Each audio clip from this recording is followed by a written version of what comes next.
Hello friends, today we are going to see next part from the ionic equilibrium, that is nothing but solubility and solubility product. Last lecture we learned about the indicators. In today's lecture we are going to discuss what is solubility and its product. So first of all, solubility is of two types. First we calculate in a gram per liter and another we calculate in a mole per liter. So whenever we calculate in a gram per liter, it is generally termed as a solubility. म्हणजे एखादा पदार्थ किती प्रमाणामध्ये किंवा जास्तीत जास्त किती पदार्थ 100 ml और 1 लिटर मध्ये डिझॉल्व्ह होतो त्याला आपण सोल्युबिलिटी असं म्हणतो. परंतु जर आपण तोच पदार्थ इन टर्म्स ऑफ मोल घेतला, एखादा पदार्थ 1 मोल डिझॉल्व्ह झाला 1 लिटर मध्ये, तर ती त्याची काय आली, मोलार सोल्युबिलिटी आली.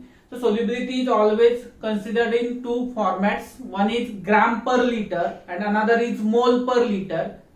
In gram per liter it is generally termed as only solubility. In mole per liter it is termed as a molar solubility. So here we will discuss molar solubility in detail.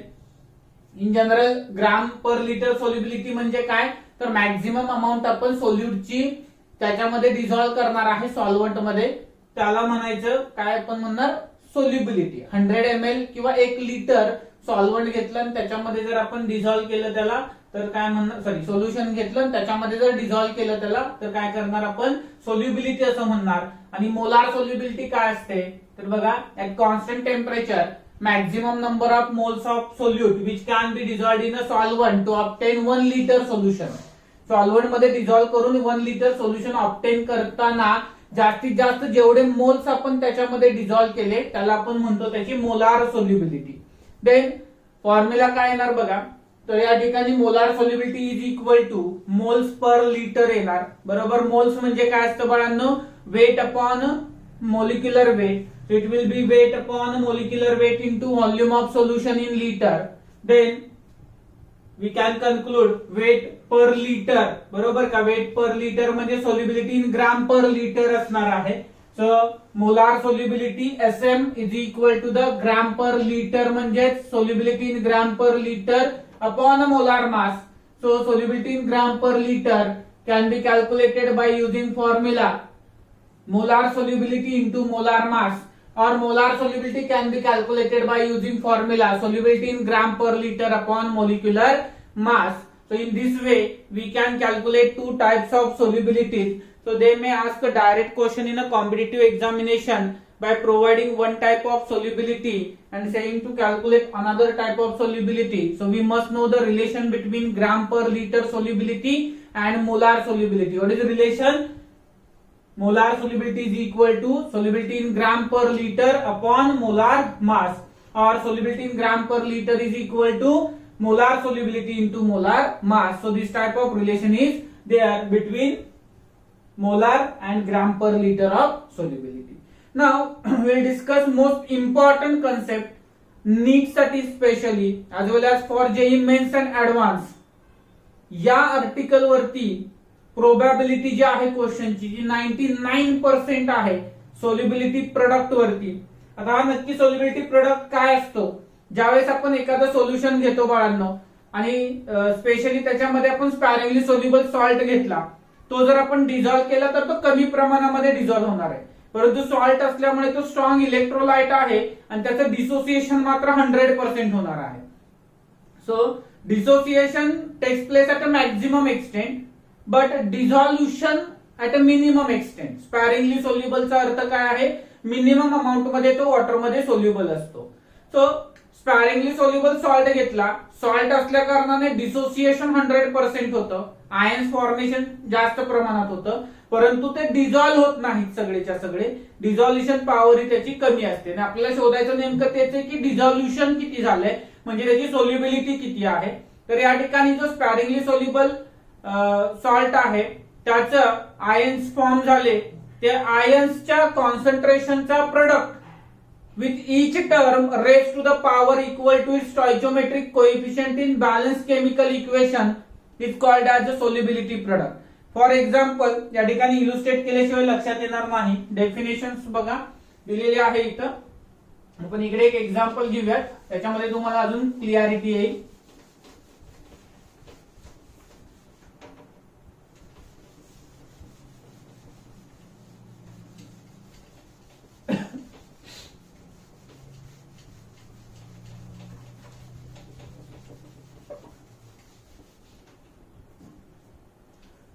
So let us see dissociation of BaSO4. It will dissociate as Ba2 plus SO4 2 minus. So solubility product term as a KSP is equal to product of concentrations of product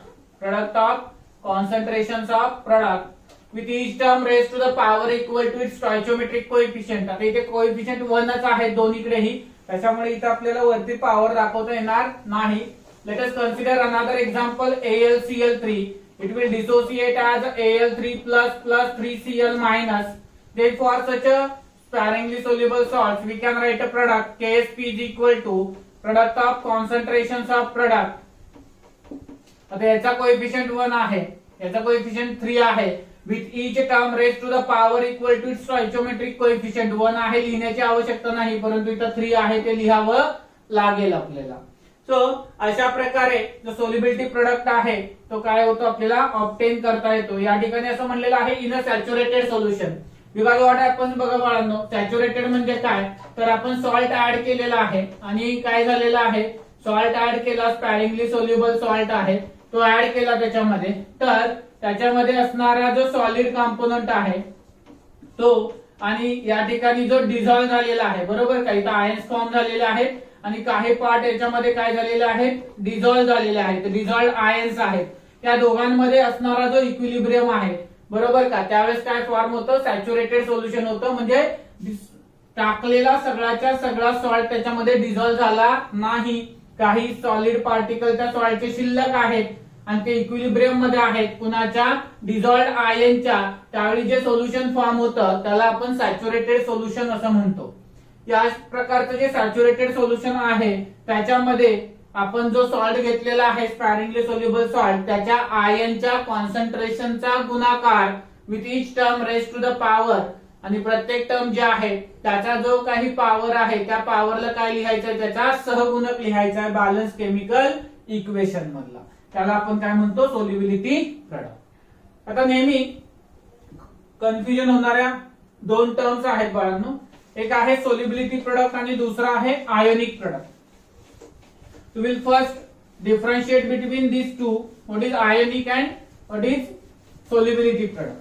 Then we will calculate the solubility product.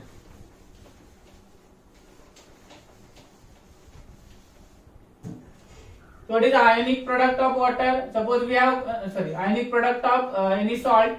If we taken BaSO4, then it will dissociate as a Ba2 plus SO4 2 minus. In a situation concentration of Ba2 plus जे आहे बाळांनो, ठीक आहे का, याचा solubility product असणार आहे या दोघांचा गुणाकार Ba2 प्लस ऍज वेल ऍज SO4 2 मायनस च्या कॉन्सन्ट्रेशनचा गुणाकार असणार आहे.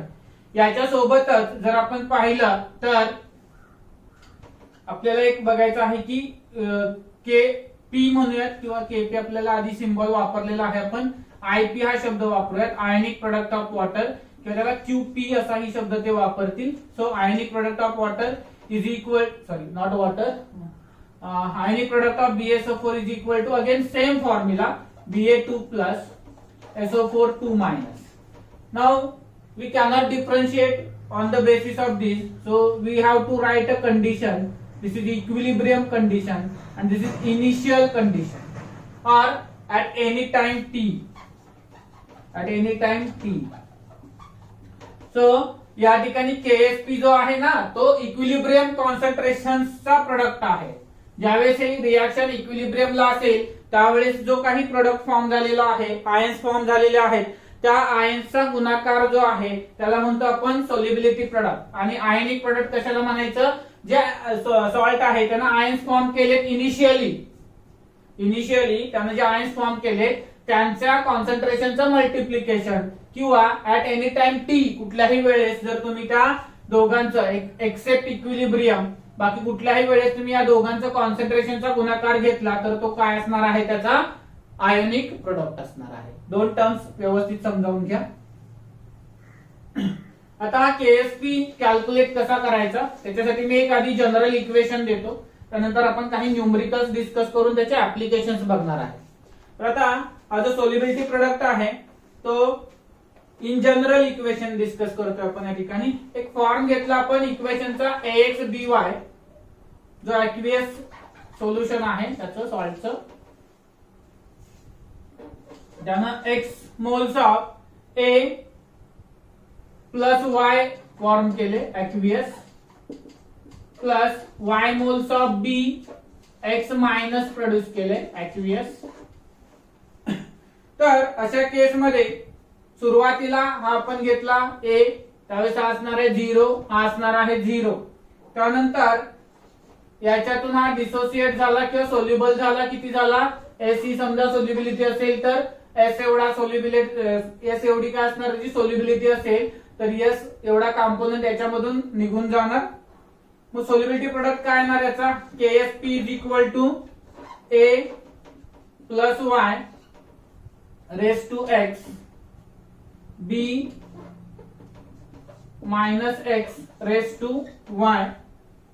मग या ठिकाणी व्हॅल्यू जर पुट केली आपण KSP इज इक्वल टू याची व्हॅल्यू आली s रेस टू x, याची व्हॅल्यू आली इथे एक आपल्याला हे करावं लागेल की हा जो डिसोसिएट झालेला आहे तो एक स्टेप वाढवावी लागेल आपल्याला. इथं हा a घेतला त्यावेळेस हा 0 होता, हा 0 होता, हा a मधून s गेला त्यावेळेस हा SS फॉर्म होणार. पण ऍक्च्युली इथं याचे मोल्स किती आहेत? x एवढे, तो हा XS एवढा डिसोसिएट होणार. हा किती होणार? YS एवढा डिसॉल्व किंवा डिसोसिएट होणार. तर या ठिकाणी s रेस टू x जो आहे ना तो असा असणार आहे XS raise to x plus plus नाही multiplication YS raise to y. तर या ठिकाणी हा जो फॉर्म्युला आहे तो आपण जर सॉल्व्ह केला, कॉमन टर्म आहे त्याच्यामध्ये काही, तर आला x raise to x, y raise to y, s raise to x plus y. So this is formula to calculate the solubility product, and if solubility product is known then it is also useful to calculate the solubility of the substance. So या ठिकाणी एकतर आपण solubility determine करू शकतो किंवा आपण solubility product determine करू शकतो. तर या ठिकाणी जनरल इक्वेशन आहे की x मोल्स याचे डिसोसिएट झाले, y मोल्स याचे डिसोसिएट झालेले आहेत. तर याच्यामधून जो आहे तो गेला आहे किती? a मायनस एस जो आहे तो याच्यामधून डिसोसिएट झालेला आहे. आता या ठिकाणी जर आपण पाहिलं तर हा XS आणि YS आहे विथ काय म्हटलेलं आहे? Raise to the power equal to stoichiometric coefficient in balance chemical equation. So XS raise to x, YS raise to y, आणि मग हा x raise to x, y raise to y आणि s raise to x plus y common काढला आपण या ठिकाणी. तर या ठिकाणी आपल्याला सोल्युबिलिटी प्रोडक्टचा फॉर्म्युला मिळाला. तोच फॉर्म्युला वापरून आता आपण डायरेक्टली सोल्युबिलिटीचे जे कन्सेप्ट आहेत ते पुढचे बघणार आहे किंवा न्यूमरिकल्स बघणार आहे. आता या ठिकाणी डायरेक्ट एक क्वेश्चन दिलेला जातो आपल्याला की काही कंपाऊंड दिले जातात आणि त्याचा सोल्युबिलिटी प्रोडक्ट किती आहे तो विचारला जातो. तर आपण कंपाऊंड बघूयात काय काय आहेत ते. एक दिलाय पहिला कंपाऊंड आपल्याला Al2SO4 थ्राइस आणि विचारलं याचा सोल्युबिलिटी प्रोडक्ट काय असेल. दुसरा दिलेला आहे आपल्याला Na2KPO4, त्याचा सोल्युबिलिटी प्रोडक्ट काय असेल असं विचारलेलं आहे आपल्याला.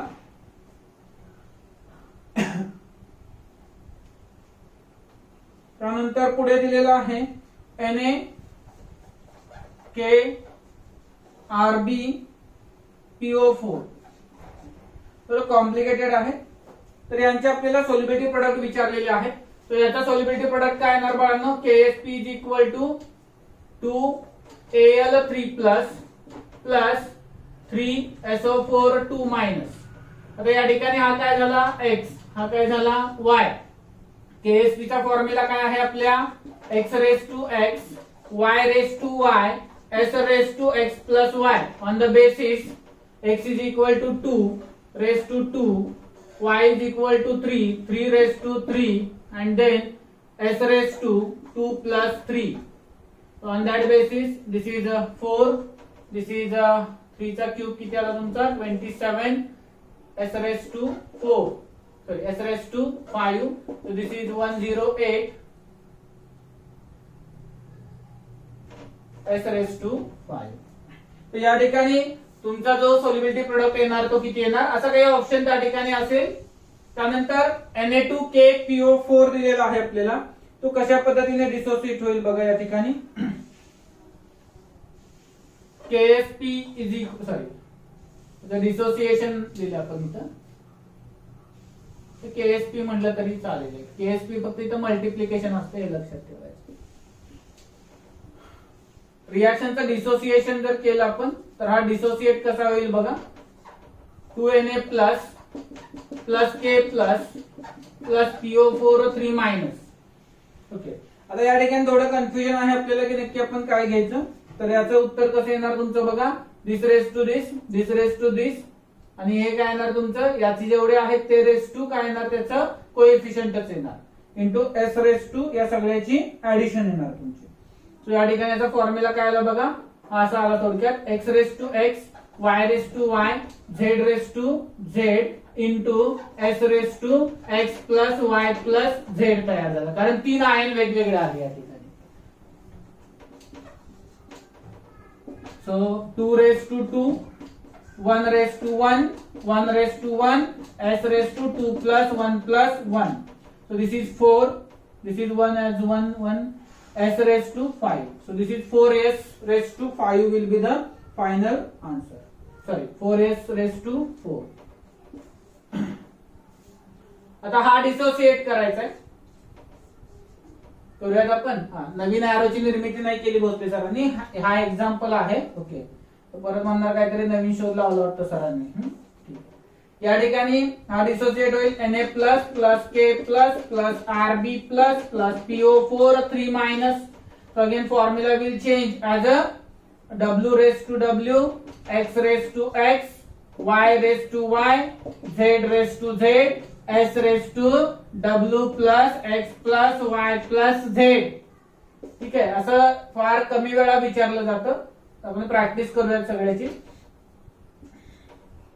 So this is 1 raised to 1, 1 raised to 1, 1 raised to 1, again 1 raised to 1, S raised to 1 plus 1 plus 1 plus 1. Okay, not mobile number. ठीक है, this is S raised to 4 will be the final answer.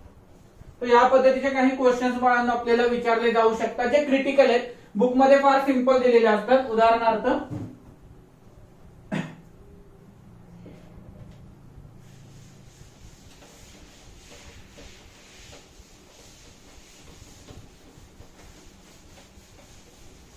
जेवढे ions आहेत तेवढे तुम्ही इकडं WXYZ वाढवत नेलं तरी चालतंय. त्याचा काही फरक पडत नाही त्याच्यावरती. टेक्स्टबुक मध्ये कसे क्वेश्चन्स असतात बघा. या पद्धतीचे असतात. Na2SO4. हा Na2 काय डिसोसिएट झाला तुमचा 2Na plus plus SO4 2 minus. मग याचा सोल्युबिलिटी प्रोडक्ट काय असेल. तर काय असणार बाळांनो याचा सोल्युबिलिटी प्रोडक्ट. कोण सांगू शकतं याचा सोल्युबिलिटी प्रोडक्ट काय आहे. कोण सांगू शकते बघा बरं. KSP is equal to what. याचा प्रोडक्ट कोणाचा प्रोडक्टचा Na प्लस चा स्क्वेअर SO4 2 मायनस चा काहीच नाही पॉवर 1च आहे. सो दिस बिकम आपला हा कायला तुमचा X. इथे 1 आहे तो कायला तुमचा Y. On the basis KSP is equal to X raise to X Y raise to Y S raise to X plus Y. So this is X किती आहे तुमचा 2 raise to 2 1 raised to 1 S raised to 2 plus 1. So this is 4S cube is the final answer. If someone given a compound like Na3PO4, for a purpose you have to write the KSP. So this will dissociate as a 3Na plus plus a PO4 3 minus. In such a case Na3PO4 जो आहे त्याचा KSP काय येणार बघा बाळांनो. KSP is equal to Na plus raised to cube. Okay, PO4 minus 3 चा power 1च असणार आहे. So this is X, this is Y, 1 is the Y. So X raised to X, Y raised to Y, S raised to X plus Y. So या ठिकाणी X raised to X म्हणजे आलं 3 raised to 3, 1 raised to 1, S raised to 3 plus 1. So this is the 27 S raised to 4. या पद्धतीचे काही questions textbook मध्ये आपल्याला दिले जातील. तरी जनरल फॉर्मॅट नुसार जावा. तुम्हाला कुठेही कुठल्याही कन्सेप्ट मध्ये कसलीही अडचण येणार नाही. समजते का बघा इथपर्यंत? काय फॉर्म्युला आहे सोल्युबिलिटी प्रोडक्टचा? x raise to x, y raise to y, s raise to x plus y.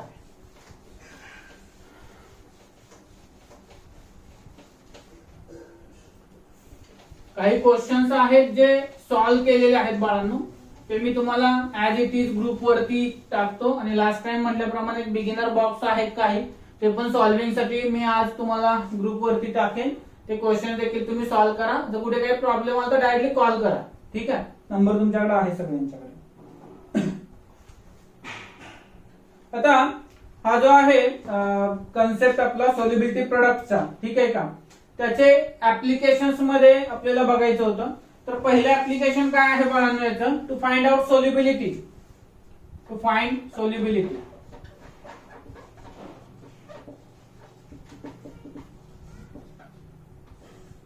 एक एक्झाम्पल घेऊयात आपण. AlCl3 दिला आपल्याला, तो डिसोसिएट झाला Al प्लस 3Cl मायनस मध्ये. तर याचं जे डिसोसिएशन होऊन जो आपल्याकडे कॉम्पोनंट तयार झालेले आहेत त्याच्यानुसार KsP काय आला रे याचा? हा x1 आहे तुमचा, y किती आहे तुमचा? 3.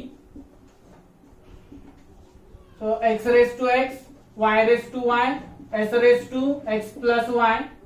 So this become 1 raised to 1, 3 raised to 3, s raised to 1 plus 3. So this become 27, s raised to 4. आता याच्यावरून आपण काय डिटरमाइन करू शकतो बघा? If you know the solubility product, solubility product माहित असेल तर आपण काय डिटरमाइन करू शकतो? सोल्युबिलिटी डिटरमाइन करू शकतो. त्या पद्धतीने आपल्याला या ठिकाणी चेंजेस करावे लागतील. याच्या व्हॅल्यू ज्या आहेत सोल्युबिलिटीच्या त्या डिटरमाइन करावे लागतील. कॅल्क्युलेशन थोडेसे ट्रिकी होऊन जातील, बट लॉगॅरिथमचा वापर करा. 1/4 किंवा 4 इंटू लॉग ऑफ त्या व्हॅल्यू घ्या, तुम्हाला त्या ठिकाणी कुठलीही अडचण येणार नाही. सेकंड ऍप्लिकेशन आहे जे आपण मगाशी डिस्कस केलेलं होतं की आयनिक प्रोडक्ट संदर्भामध्ये. म्हणजे आता जो आयनिक प्रोडक्ट आहे का नाही त्याच्यावरून आपण काय करतो? कंडिशन फॉर प्रेसिपिटेशन डिस्कस करतो.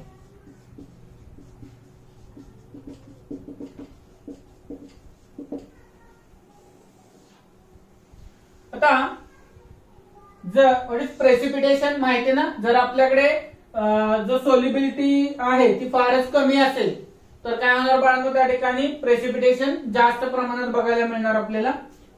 आता या ठिकाणी दोन कन्सेप्ट आहेत बघा. पहिला कन्सेप्ट आहे आयनिक product of water, ionic product not of water, ionic product. Okay. आणि दुसरा आहे आपल्याकडे KsP, सोल्युबिलिटी प्रोडक्ट. मगाशी सांगितल्याप्रमाणे हा इनिशियल किंवा एनी टाइम टी चं कॉन्सन्ट्रेशन आहे त्यांचा प्रोडक्ट असतो, आणि हा जो आहे तो इक्विलिब्रियम कॉन्सन्ट्रेशनचा प्रोडक्ट असतो. तर या ठिकाणी जर आयनिक प्रोडक्ट आणि KsP हे जर इक्वल असतील, both are equal, then in such a case जे आपल्याला व्हॅल्यू बघायला मिळणार आहे ते सोल्युशन कसं असणार आहे? त्याचं सॅच्युरेटेड असणार आहे. Solution will be saturated and solubility equilibrium exist होणार त्या ठिकाणी.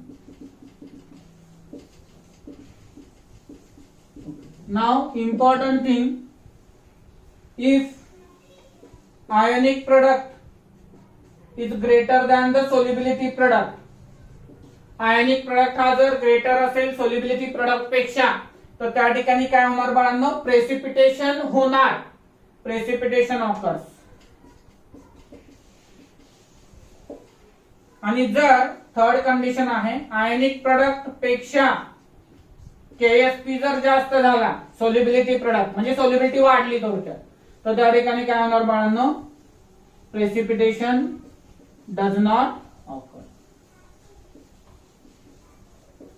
तर या ठिकाणी सोल्युशन सुपर सॅच्युरेटेड बनेल आणि प्रेसिपिटेशन ऑकर होईल जर आयनिक प्रोडक्ट हा काय झाला त्याचा वाढला तर, आणि जर आयनिक प्रोडक्ट कमी झाला तर सोल्युशन काय होईल? बिकम्स लेस सॅच्युरेटेड, आणि in that case precipitation form होणार नाही.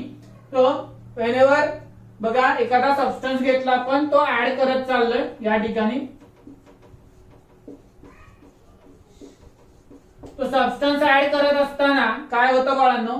तो सोल्युबल जर होत गेला तर त्याचा सोल्युबिलिटी प्रोडक्ट वाढत जाणार, आणि जर तो कमी प्रमाणात सोल्युबल झाला तर त्याचा आयोनिक प्रोडक्ट वाढत राहणार. जर तो सोल्युबल होतच नाही, तुम्ही ऍड करत राहिला तर त्या ठिकाणी सुपर सॅच्युरेटेड सोल्युशन तयार होणार आणि सगळा सॉलिड तुम्हाला त्या ठिकाणी सोल्युशन मध्ये दिसणार, म्हणजे तिथं पीपीटी फॉर्म झालेला आहे. आणि जर तो डिझॉल्व्ह होत गेला तर त्याचा केएसपी वाढत जाणार, आणि केएसपी वाढत गेला तर त्याच्या सोल्युबिलिटीमुळे त्या ठिकाणी कुठल्याही प्रकारचा सॉलिड रेसिड्यू आपल्याला जास्त प्रमाणात बघायला मिळणार नाही, आणि त्यामुळे कुठल्याही प्रकारचा प्रेसिपिटेट त्या ठिकाणी फॉर्म होण्याची शक्यता कमी होणार.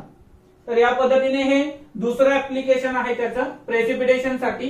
एक लक्षात ठेवा, आयनिक प्रोडक्ट जास्त असेल तर प्रेसिपिटेशन होणार, सॉल्युबिलिटी प्रोडक्ट जास्त असेल तर प्रेसिपिटेशन होणार नाही. If both are equal in the situation, solubility equilibrium will exist. Then third application आहे common ion effect.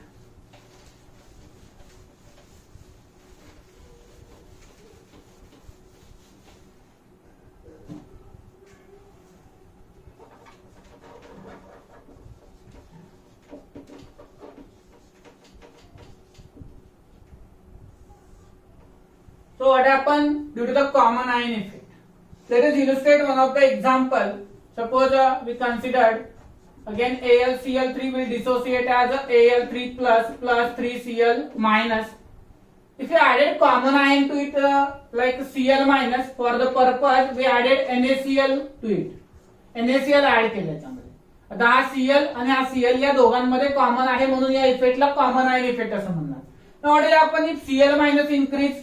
According to the Lee-Chatelier principle, आठवते ना केमिकल इक्विलिब्रियम मध्ये ली-चार्टेलियर प्रिन्सिपल, मला सांगा Cl मायनस चं कॉन्सन्ट्रेशन जर वाढलं, Cl minus concentration increases, then what happen? Equilibrium कुठल्या साईडला शिफ्ट होणार बाळांनो, किंवा रिएक्शन कुठल्या साईडला शिफ्ट होणार?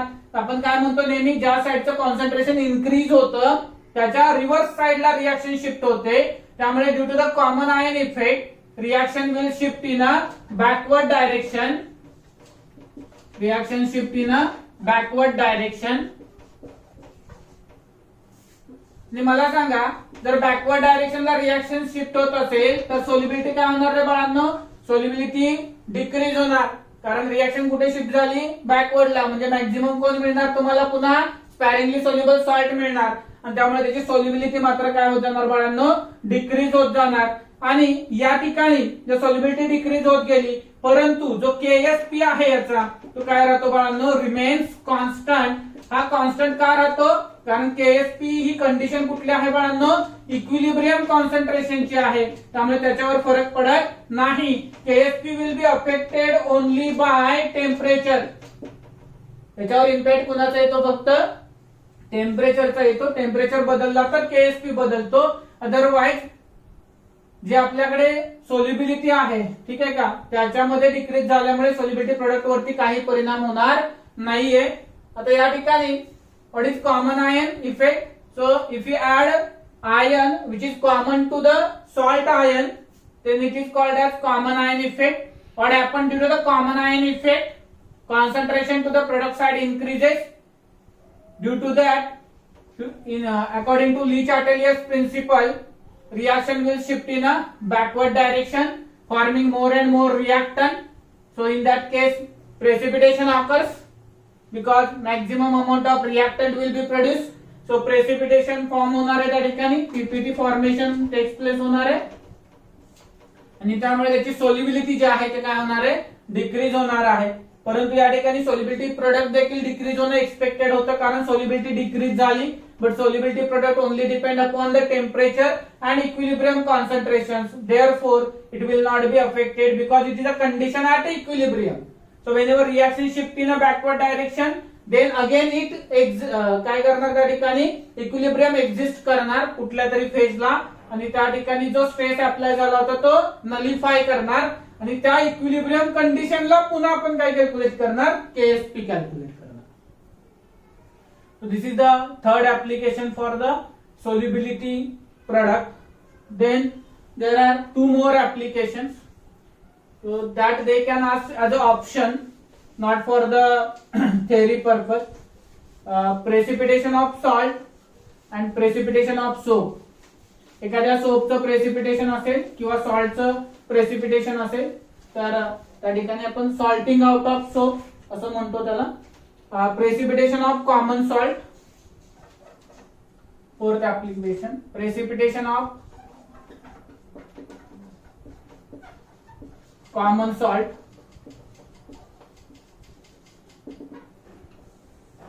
आता या ठिकाणी कॉमन सॉल्ट जो आहे तो NaCl आहे, which will dissociate as a Na++Cl-. Now HCl is added. This also happen due to the common ion. Now HCl added, it will again dissociate as a H++Cl-. So in solution, concentration of Cl- increases. As concentration of Cl- increases, according to the Le-Chatelier's principle, काय होणार बाळांनो, reaction will shift in a backward direction. आणि ही जर reaction backward direction मध्ये shift झाली तर काय फॉर्म होणार, NaCl. So we call it as a precipitate form होणार कुणाचा, NaCl चा. तो त्याची सोल्युबिलिटी डिक्रीज होते. म्हणजे ज्यावेळेस मी कॉमन आयन असणार आयन त्याच्यामध्ये ऍड करतो त्यावेळेस काय होतं बाळांनो, त्याची सोल्युबिलिटी डिक्रीज होऊन रिएक्शन बॅकवर्ड डायरेक्शनला शिफ्ट होते आणि प्रेसिपिटेशन होतं. काय काय होतं, if common ion is added, reaction shift in a backward direction due to the according to Le-Chatelier's principle, its solubility decreases, and third important fact, precipitation takes place. समजते? म्हणजे याचा ionic product वाढतो, solubility product काय होतो, constant राहतो, पण ionic product मात्र वाढतो त्या ठिकाणी. आणि लास्ट वन आहे salting out of soap.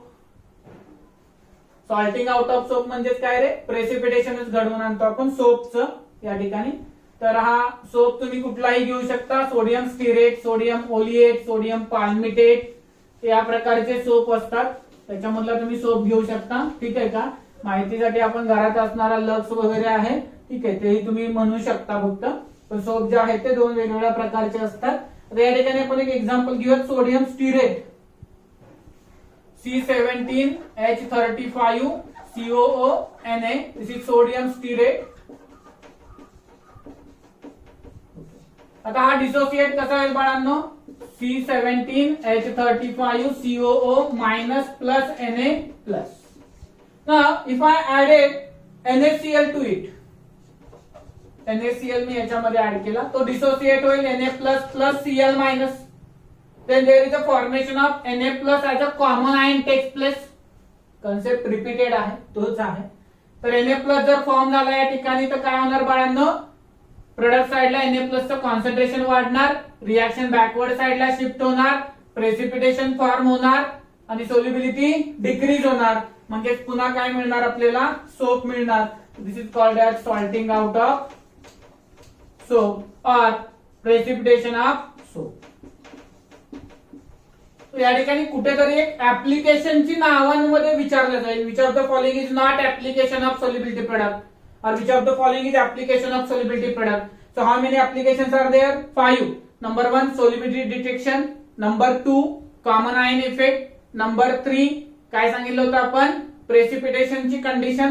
Number 4, soap चा प्रेसिपिटेशन फॉर्म करणं. आणि नंबर 5, सॉल्टचं प्रेसिपिटेशन फॉर्म करणं. तर या पद्धतीने या ठिकाणी जे आपलं आर्टिकल आहे कोणतं, सोल्युबिलिटी आणि सोल्युबिलिटी प्रोडक्ट, हे या ठिकाणी बाळांनो तुमचं संपतंय. आणि बोर्डचा टॉपिक देखील तुमचा या ठिकाणी संपलेला आहे. बोर्ड म्हणण्यापेक्षा ऑलमोस्ट सगळा टॉपिक संपलेला आहे, परंतु या टॉपिक मध्ये प्रॅक्टिकलचं एक पॉइंट म्हणजे दडलेला आहे, जो की ग्रुप डिटेक्शन म्हणतो आपण ज्याला. ते ग्रुप डिटेक्शन वर मी एक पर्टिक्युलर लेक्चर घेईन, त्याला आपण इनऑर्गॅनिक सॉल्ट अनालिसिस म्हणतो, किंवा ड्युरिंग प्रॅक्टिकल्स आपण ते कव्हर अप करून घेऊयात. त्या ठिकाणी मी तुम्हाला सांगेन की हा एक पार्ट आहे जो त्या ठिकाणी आपल्याला एक्झाम मध्ये विचारला जातो. आता त्याच्यावरचे काही न्यूमरिकल्स आणि क्वेश्चन्स मी म्हटल्याप्रमाणे तुम्हाला मी फॉरवर्ड करतो. तर बोर्डवरती थोडं इंकचा प्रॉब्लेम झालाय, दिसतोय का बघा व्यवस्थित? ओके, ठीक आहे, दिसतंय, एवढंही काय अडचण येत नाहीये. तर काय करूयात आपण, मी तुम्हाला क्वेश्चन्स पाठवून देतो. तुम्हाला त्याच्यामध्ये काही क्वेश्चन सुटले नाहीत, ठीक आहे का, तर तुम्ही मला सांगा, नेक्स्ट लेक्चरला आपण डिस्कस करून घेऊयात. आणि एक काम फक्त इथे काळजीपूर्वक करायचंय, जसं की आता या ठिकाणी आपण एखादा कॉमन आयन टाकला तर त्याचा KSP वर कसा इम्पॅक्ट येतो बघा.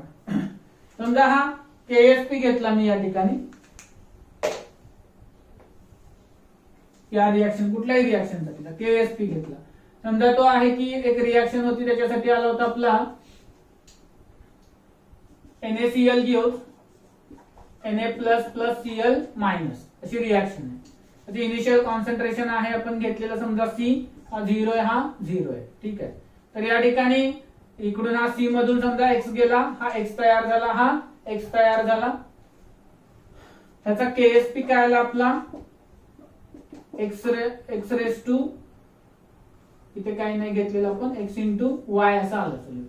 आता या ठिकाणी जर मी कॉमन आयन ऍड केला, याच्यामध्ये कॉमन आयन ऍड केला, कुठला ऍड केला समजा Cl- ऍड केला, HCl टाकला, त्यामुळे Cl- कॉन्सन्ट्रेशन वाढलं. Cl- कॉन्सन्ट्रेशन वाढलं ते किती घेणार याच्यामध्ये आपल्याला ते ऍड करणार. सपोज ते वाढलेलं कॉन्सन्ट्रेशन A असेल तर तुम्हाला ज्यावेळेस तुम्ही या ठिकाणी हे मांडणार आहात, ठीक आहे का, हा X इंटू X आहे, तर हा X into X plus A concentration घ्यावं. एवढाच फक्त बदल करायचा आहे. आणि ज्यावेळेस तुम्हाला काही निग्लेक्ट करायचं असेल, समजा इथं आहे x² इंटू x म्हणजे सोल्युबिलिटी आहे समजा S² इंटू S. तुम्ही निग्लेक्ट काय करणार, हायर पॉवर टर्म नेहमी निग्लेक्ट करायची. काय करायची तुम्हाला, हायर पॉवर टर्म जी आहे ती निग्लेक्ट करायची आहे. आणि तुम्हाला काय करता येईल, जी लोअर पॉवर टर्म आहे ती कन्सिडर करून या ठिकाणी क्वेश्चन सॉल्व्हिंग करायचं. KSP only depends upon temperature and equilibrium concentration. दुसऱ्या कशावर KSP डिपेंड नसतो. सो इक्विलिब्रियमचं कॉन्सन्ट्रेशन जे आहे कॉमन आयनचं ते देखील ऍड करा. एक व्यवस्थित सॉल्व्ह केलेले एक्झाम्पल्स आहेत, ते मी तुम्हाला ग्रुपवरती टाकतो, त्या ठिकाणी तुम्ही ते बघून घ्या. ठीक आहे. थांबूयात. एक मॅक्झिमम 1 किंवा 2 लेक्चर्स अजून बोर्डचे काही न्यूमरिकल्स आहेत, तर तुम्ही एक काम करा, बोर्डचे पण न्यूमरिकल्स सॉल्व्ह करा टेक्स्टबुक मधले, आणि जे तुम्हाला डाऊट्स येत आहेत ते मला व्हॉट्सअप करा. मी त्याच्यावरती आधारित एक लेक्चर घेईन ज्याच्यामध्ये तुमचे सगळे डाऊट्स डिस्कस केले जातील. सो होपफुली एखाद दिवस आहे, उद्याचा दिवस वेळ देतो मी तुम्हाला, तोपर्यंत तुम्ही न्यूमरिकल्स सगळे जे मी तुम्हाला पाठवतोय ते तिकडचे कम्प्लीट करा. डीपीपी देखील पाठवलेली आहे, ती देखील सॉल्व्हिंगला सुरुवात करा. केली असेल काही लोकांनी तर चांगली गोष्ट आहे, काही लोकांच्या राहिल्या असतील तर त्यांनी त्या कम्प्लीट करायला घ्या. ठीक आहे. थांबूयात आपण. थँक्यू.